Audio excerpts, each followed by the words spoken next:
Okay.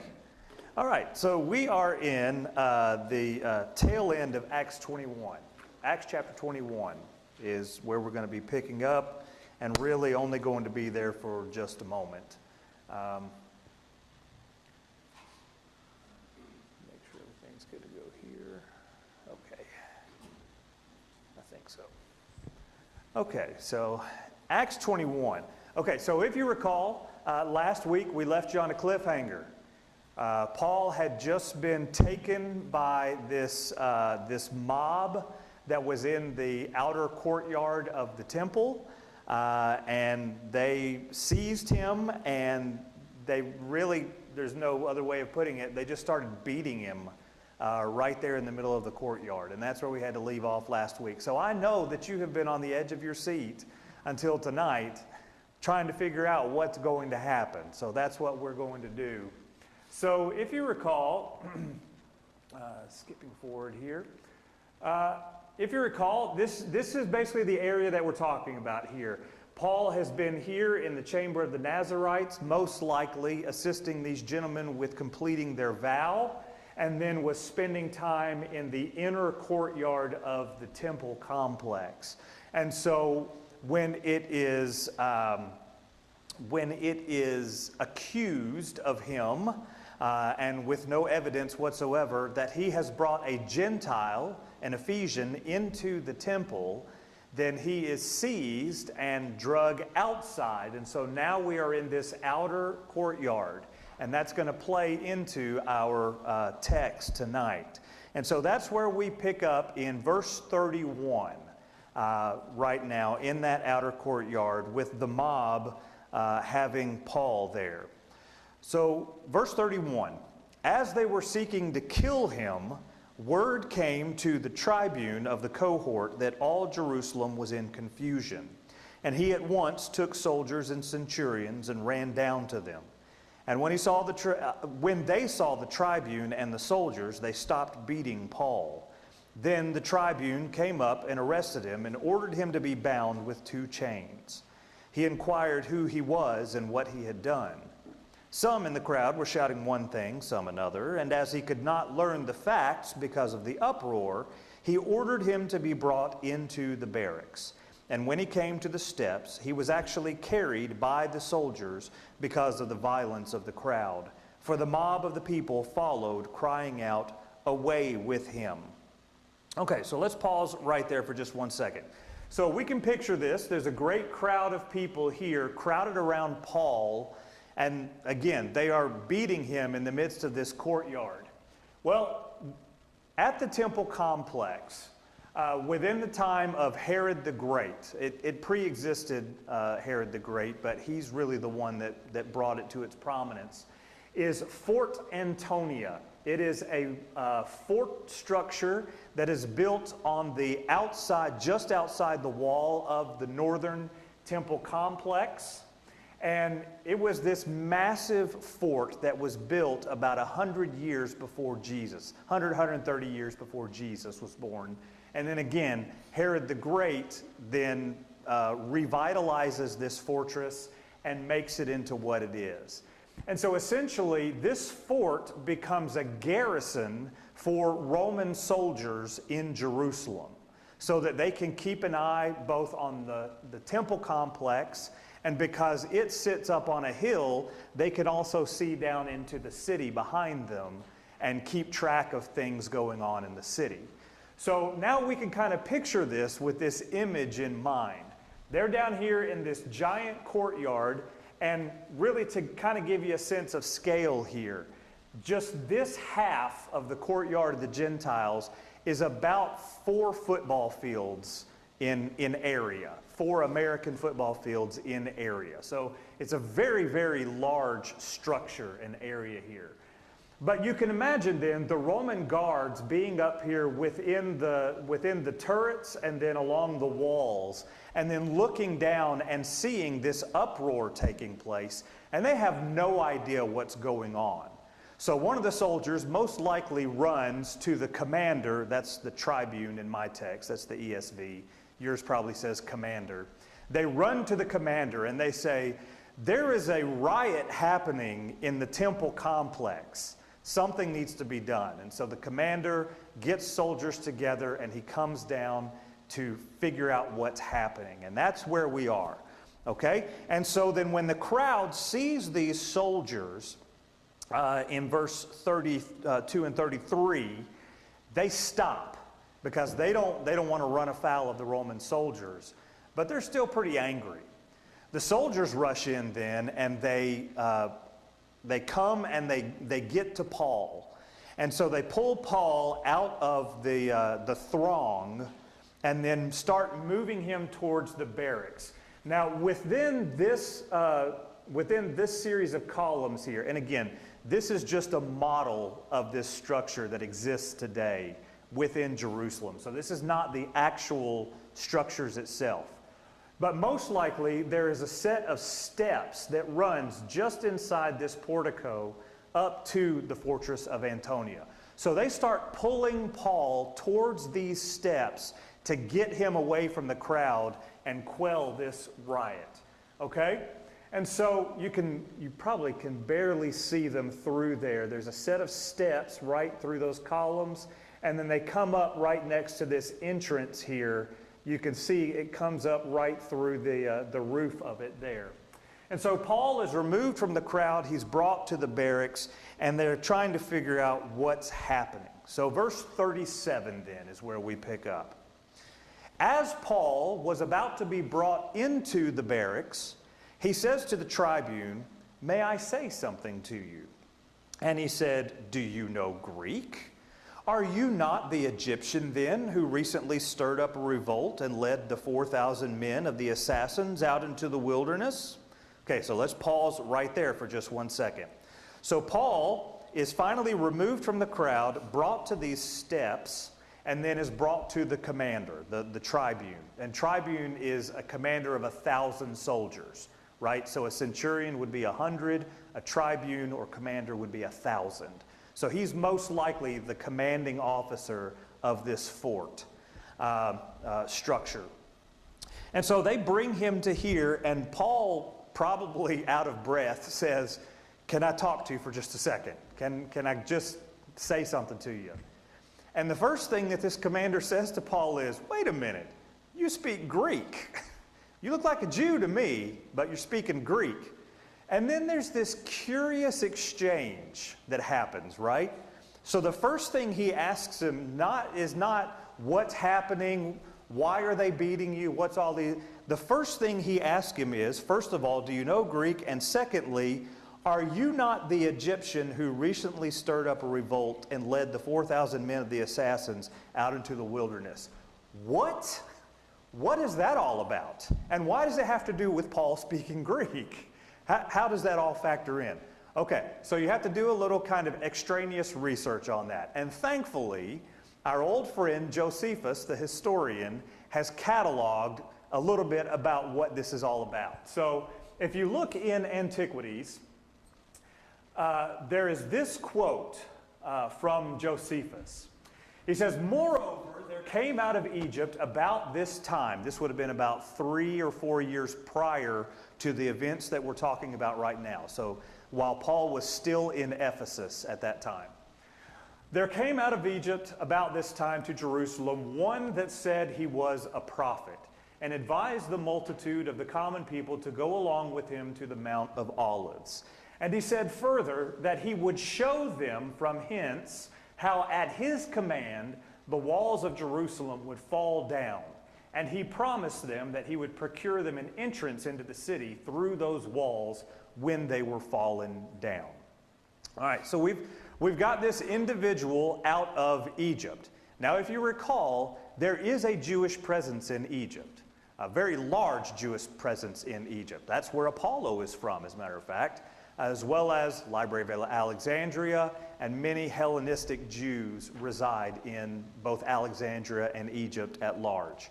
Okay, so this individual has come up from Egypt with the intent to incite a rebellion into Jerusalem itself and basically push out the Roman cohort there, just like their ancestors did about 200 years ago.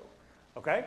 And so he says that he is a prophet and that he has gotten word that if they do something, that once he gives the word, then just like Jericho, the walls of Jerusalem are going to fall down, and he's going to lead these thousands of people to victory and then push out the Romans and be victorious again, okay? And he promised that he would procure them an entrance into the city through those walls. Well, we go on in the history then to read.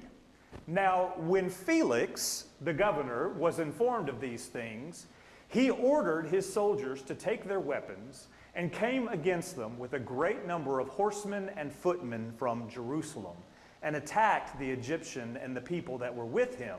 He also slew 400 of them and took 200 alive. But the Egyptian himself escaped out of the fight, but did not appear anymore. And again, the robbers, his cohorts, stirred up the people to make war with the Romans and said they ought not to obey them at all. And when any persons would not comply with them, they set fire to their villages and plundered them.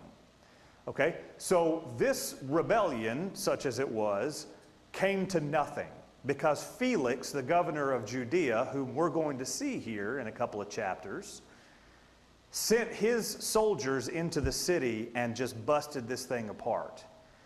The thing is that the Egyptian, and that's all we know him by, we don't have a name or anything like that, we just know him as the Egyptian, he escaped out into the wilderness and took many of his friends with him. And they just went about plundering villages and were never really caught that we know of. Okay? So, now back to our story. The commander sees Paul down in the courtyard. Now, this Egyptian, you remember he said, I'm a prophet, which means I have a word from God that these events are going to take place. Well, when those events don't take place and that rebellion gets routed, how do you think the people feel about that? Especially considering that now they have the ire and the eye of Rome on them that much harder. Okay? How do you think they would feel about this revolutionary coming back into Jerusalem? Well, if he shows himself in the middle of the courtyard, chances are people are going to display their displeasure. And so this commander has it in his mind that this is Paul. That's what's happening. Okay, so he's just jumped to this conclusion. Okay, so now back to our story. Are you not the Egyptian who recently stirred up a revolt and led about 4,000 men of the assassins out into the wilderness? Paul replied, I am a Jew from Tarsus in Cilicia, a citizen of no obscure city. I beg you, permit me to speak to the people. And when he had given him permission, Paul, standing on the steps, motioned with his hand to the people. And when there was a great hush, he addressed them in the Hebrew language, saying, all right, let's pause right before he starts speaking there. Okay? So here is Paul. He's asked if he's this Egyptian person, and he says, no, I'm a Jew from Tarsus in Cilicia. So basically, complete opposite end of the map. And then the next thing that Paul asks is, may I speak to the crowd? Now again, most likely they've taken him to the top of this staircase. They're about to take him into the fortress. And Paul is probably standing on that parapet or that colonnade that's overlooking the courtyard. And he asks, may I speak to the people? Now, what's going to happen is that the commander is going to assent to this. He's going to say, okay, you can talk to the people. Most likely, the reason he's doing that is because he's trying to figure out what's going on. And he figures Paul is in a safe enough spot with guards around him that the people are not going to rush up the stairs to the fortress to try to get him. So he allows Paul to speak, and that's where we pick up in chapter 22. Brothers and fathers, hear the defense that I now make before you. And when they heard that he was addressing them in the Hebrew language, they became even more quiet. And he said, I am a Jew, born in Tarsus in Cilicia, but brought up in this city, educated at the feet of Gamaliel, according to the strict manner of the law of our forefathers, being zealous for God, as all of you are this day.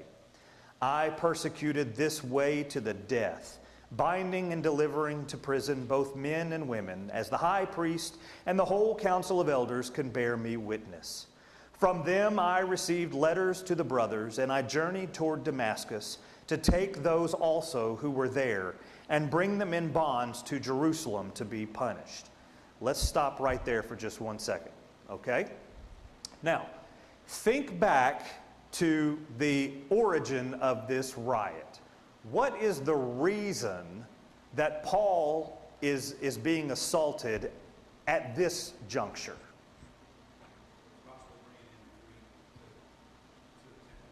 Okay, for possibly bringing in a Greek into the temple. All right? Now, on top of that, what are some of the other conditions that we talked about concerning Paul's return to Jerusalem? What is the general sentiment about Paul amongst the Jews in the city? They had heard that he was speaking against the law and telling people, don't circumcise your children. Okay, so we have basically two major things happening here. And one is not necessarily connected to the other, but still, they just kind of compact on one another, right? So as Eddie said, the main sentiment in this, one of the larger sentiments in the city from the Jews at large and from some of the believers, is that they're hearing that Paul is telling Christians, you don't follow the law of Moses anymore, don't circumcise your children, all of that's just out the window now, okay? And he's persuading people not to follow the law. It's not just that he's saying it's not in effect anymore. What they are hearing is he's telling them, don't do it at all. Don't even circumcise your children.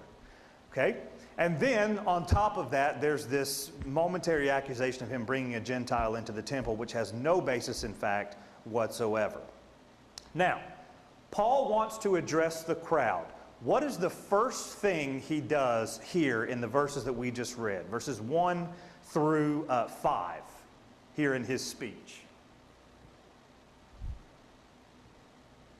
He gives evidence of the fact that he had been very zealous to defend and protect the law against anything that he thought was against it, including the way.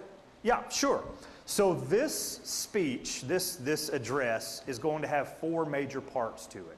The first part that we're reading is about Paul's background, okay? Where does Paul come from? And we've already seen some of this. He just told the commander he was born in Tarsus in Cilicia, that he is a Jew.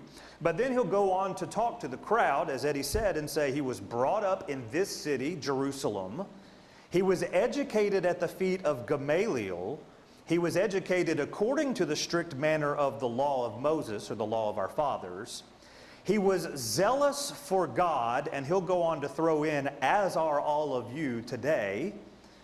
And he'll go on to say, I persecuted this way to the death, okay? I was not just a nominal Jew. I was not a Jew in name only. I was not just a Jew by heritage. I was a Jew, am a Jew, really, through and through. I don't just live a Jewish life and come from a Jewish background. I was zealous for Judaism and for God, as are you today, he'll say, okay? So he is acting on his faith. Now, how does that play out? Well, verse 4, I persecuted this way to the death because I thought it was blasphemous. I thought that it was blasphemy.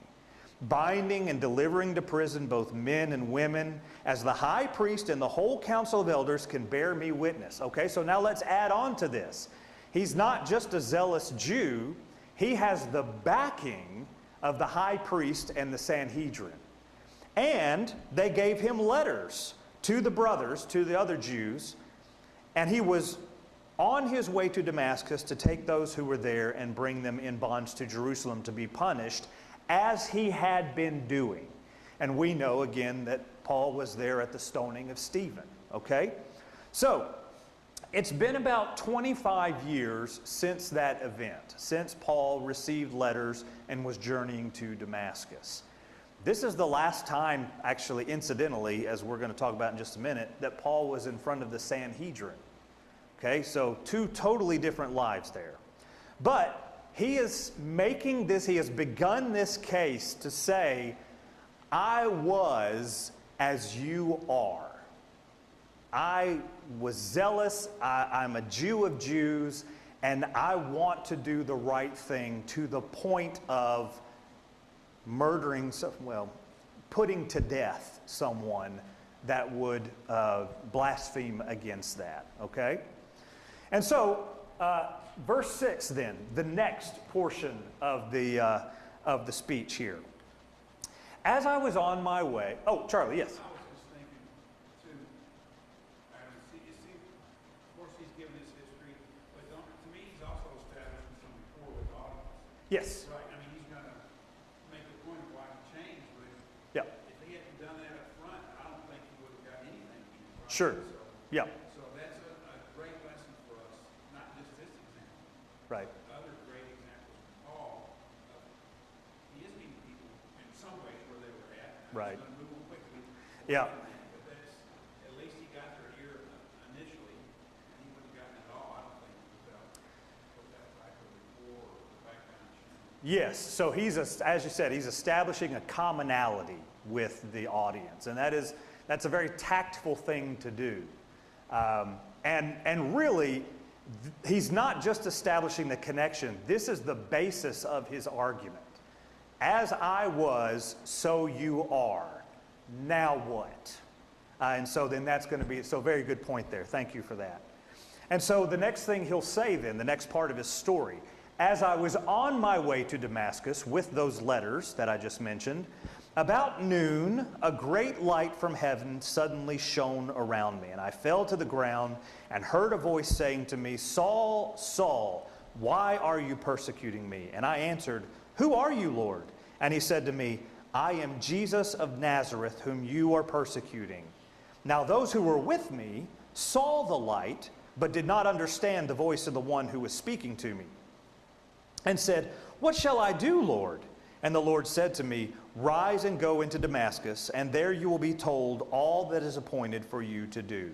And since I could not see because of the brightness of that light, I was led by the hand by those who were with me and came into Damascus. Okay, so all of this is step for step with what Luke has already provided for us in Acts chapter 9, right? Not really any details here that we don't already know. This is basically word for word of what Paul said. So Paul is living this life, and I failed to mention, he also mentions he was a student of Gamaliel. And if you remember Gamaliel from Acts chapter 5, Gamaliel is one of the most respected rabbis of this time, of all time, really. And so if you know anything about Jewish rabbinical thought, there were two major schools of thought. There was Rabbi Shammai and Rabbi Hillel, and I believe Gamaliel was a son or grandson of Rabbi Hillel. And so those were kind of the two major Jewish philosophers of the day. And Gamaliel had the ear of even the Sanhedrin, as we saw in Acts chapter 5, because he's the one that gave the advice that they actually heeded at that time. But so then he's on his way to Damascus to continue carrying out this mission of persecuting the church, and he has the encounter with Jesus. Now, many of these people are probably hearing about this encounter for the first time. To us, this is old hat. We know this story, and we've already read Acts chapter 9, so we know what came before. For many of these people, they've never heard this story before. And so now, not only is he saying there is a light from heaven that has come down, and not only he saw the light, but all those who were with him saw the light. He didn't experience this in a bubble. And then the voice that comes with this light from heaven identifies himself as Jesus of Nazareth. Now these people know that name. And if they don't know the name, they know the sect of the Nazarenes, because that's what Christianity came to be called by many of the Jews. And so this Jesus of Nazareth, this person that is instigating this event, says Paul is persecuting him. And the idea there is, by persecuting my followers, you are persecuting me. And so then he orders Paul to continue on to Damascus and there await further instructions. And we know from the text that he's still blind at that point. Verse 12 then.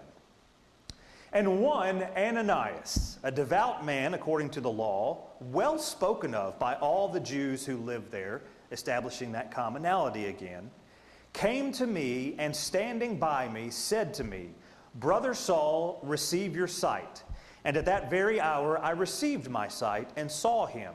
And he said, the God of our fathers, key in on that phrase, the God of our fathers appointed you to know his will, to see the righteous one, and to hear a voice from his mouth. For you will be a witness for him to everyone of what you have seen and heard. And now why do you wait? Rise and be baptized and wash away your sins, calling on his name. Okay? So a couple of things that we see in this part of the text. We have Paul's background, we have Paul's encounter with Jesus, and now we are recounting Paul's conversion story. Okay? And so he comes to this man Ananias in Damascus, and we get a description of this man that he is both devout, and what's the additional part of the devotion there? He is devout how? According to the law. All right, so now we have a believer in Jesus who has been sent by Jesus to Paul, who is called a devout man according to the law. So all of these details have purpose in this address. Okay? And he was well spoken of by all the Jews who lived there. This is not just some crazy guy on the fringe outside of Damascus. Everybody knows this guy and his character. And so he comes to him, he says, Brother Saul, receive your sight. And the thing that he says in verse 14, this devout man, according to the law, he says, the God of our fathers. Now, would that just be his immediate father? What's he referencing there? The God of our fathers. Who are the fathers? Abraham, Isaac, and Jacob, right? Yes. This is the same God. This is not two different ones, okay? And this is not just some made up pagan God. This is Jehovah God that they know about in the law and the prophets. The God of our fathers appointed you to know his will, to see the righteous one, the Messiah, and to hear a voice from his mouth. Paul is not only a witness of Jesus, he is now going to be appointed to be a prophet of sorts of Jesus. Okay? And so it says, you will be able to hear a voice from his mouth, and you will be a witness for him to everyone of what you have seen and heard. And now why do you wait? Rise and be baptized and wash away your sins, calling on his name. And so we know Paul does these things. He spends some time in Damascus, and then he goes away and spends some time in Arabia. Yes? I got drawn to that phrase, the righteous one, and looking at some cross-references, Paul uses it here. Stephen uses the same language in Acts chapter 6. Yes, he does. Or chapter 7. Yes. And then Peter uses the same language in Acts chapter 3. Yes. It's interesting that all three of those major sermons by different early Christians all use the same phrase to describe Jesus in prophecy. That's a very good point. Yes, yes. Two, by talking about, I believe both Peter and Stephen are referencing specifically his crucifixion. You crucified the righteous one. And then, yes, Paul using that same terminology here. That's a very good point. I hadn't thought about that. But yes, so kind of linking those together. They are talking about the same thing. So let's, just for the sake of time, let's go on and move to the last part of this then. Now, what does Jesus tell Paul to do? Or what's going to be his next mission? Okay? When I had returned to Jerusalem, remember, he goes away to Damascus. He tries to go to the churches in Jerusalem and they don't accept it. He goes to Arabia for a while. He comes back to Jerusalem. When I had returned to Jerusalem and was praying in the temple, I fell into a trance and saw him, that's Jesus, saying to me, Make haste and get out of Jerusalem quickly, because they will not accept your testimony about me. And I said, Lord, they themselves know that in one synagogue after another I imprisoned and beat those who believed in you. And when the blood of Stephen, your witness, was being shed, I myself was standing by and approving and watching over the garments of those who killed him. And he said to me, go, for I will send you far away to the Gentiles. All right, so now here is part of the story that we didn't get in Acts chapter 9. The story in Acts 9, Luke provides for us that Paul goes to Jerusalem. He tries to talk to the Jews there, but they won't listen to him. And so the apostles in Luke 9 seem to get word about this, and they kind of scurry him along out of the city. Okay? In the midst of this, what we see is Paul has another encounter with Jesus at that time. And so Jesus comes to him and says, make haste and get out of the city, because you're going to go speak to them, but they're not going to listen to you. This is kind of a precursor for all of Paul's ministry, right? You need to make haste and get out of the city. And Paul kind of tries to argue for a second there. He says, Lord, you know, these people know who I am. They know that I persecuted. They know that I was like they are. That should at least give me some common ground with them. And Jesus doubles down on his command. He says, nope, you need to get out of the city now. I've got work for you to do. I want you to go to the Gentiles. Okay, and that's just the thing that, remember, Jesus said to Ananias, when Ananias asked about Paul, he is to be my emissary to the Gentiles. I will show him about the things that he's going to suffer. Okay, so this last part is key to this address. Paul was a devout Jew carrying out the sentence against Christians. He has this experience with Jesus. He comes to know Jesus further, both through his direct interaction and through speaking with men like Ananias, and as we see in Acts 9, Barnabas and others. He comes to know Jesus better, and then Jesus sends him on a mission. And the very last thing he says here in verse 16 is going to tie us right back around to where we are. Okay? He said to me, go, for I will send you far away to the Gentiles, the Goyim. And it's like this word is just a firecracker just thrown right back in the middle of this crowd. As soon as he says, I'm sending you to the Gentiles, then the crowd just erupts again. Okay? And the way that they're described, up to this word, verse 22, they listened to him, and then they raised their voices and said, away with such a fellow from the earth, for he should not be allowed to live. And as they were shouting and throwing off their cloaks and flinging dust into the air, the tribune ordered him to be brought back to the barracks, saying that he should be examined. Okay, so just one little detail right here. So Paul is, again, most likely at the top of these steps, overlooking the courtyard, and he says this word, and the crowd just goes crazy. They start tearing off their clothes, says they were throwing dust in the air. And the dust thing seems weird, but this is an expression of kind of Jewish contempt. If you think for a moment of 2 Samuel 16, I believe it is, when Shimei is cursing David, that's one of the things that it says that he's doing as David is passing by. He's picking up dirt and throwing it at him. Well, if Paul is up on this portico, then they're getting dirt and they're throwing it into the air as a sign of their disgust. So that's what's happening here. Okay? And so then Paul, in order to prevent the crowd from rushing up these stairs because they're out of their mind with rage, the commander tells the cohort to bring Paul into the barracks proper, into the fortress. But the second half of verse 24 does not give us a lot of hope about that. We might think, oh, Paul is saved. Yeah, now we'll get to the bottom of this. He commanded them to be brought into the barracks, saying that he should be examined by flogging to find out why they were shouting against him like this. Now, some of yours may say flogging. Does anyone else say anything else? Scourging. Okay? Now, I don't know about you, but when I think back to news stories of the past 20, 30 years, and flogging comes to mind. There was a prominent news story in Singapore that had to deal with flogging back when I was in junior high school. And that involves basically like cane poles, right? Beating somebody with cane poles. Not a great experience.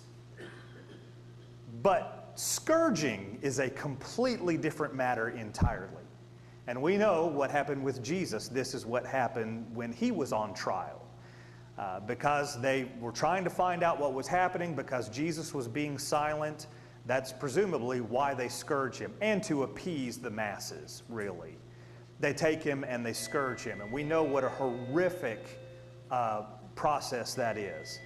And so the commander says, I want you to take him and I want you to scourge him and find out what he knows. And the idea is if you torture him to the point of death, he will talk, and we will figure out what's going on here, because I'm not going to get anything out of the crowd. And that's where I'm going to have to leave you till next week. So, dire situation for Paul. We didn't get very far, but we did get through that address, and you can see what's happening here, okay?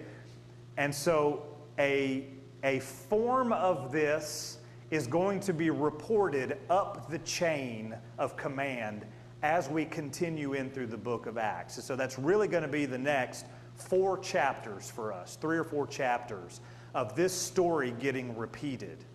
And just to kind of spoiler alert for you, one of the things that Paul is going to do as he is speaking with the Roman cohort is he's going to bring up the resurrection of Jesus.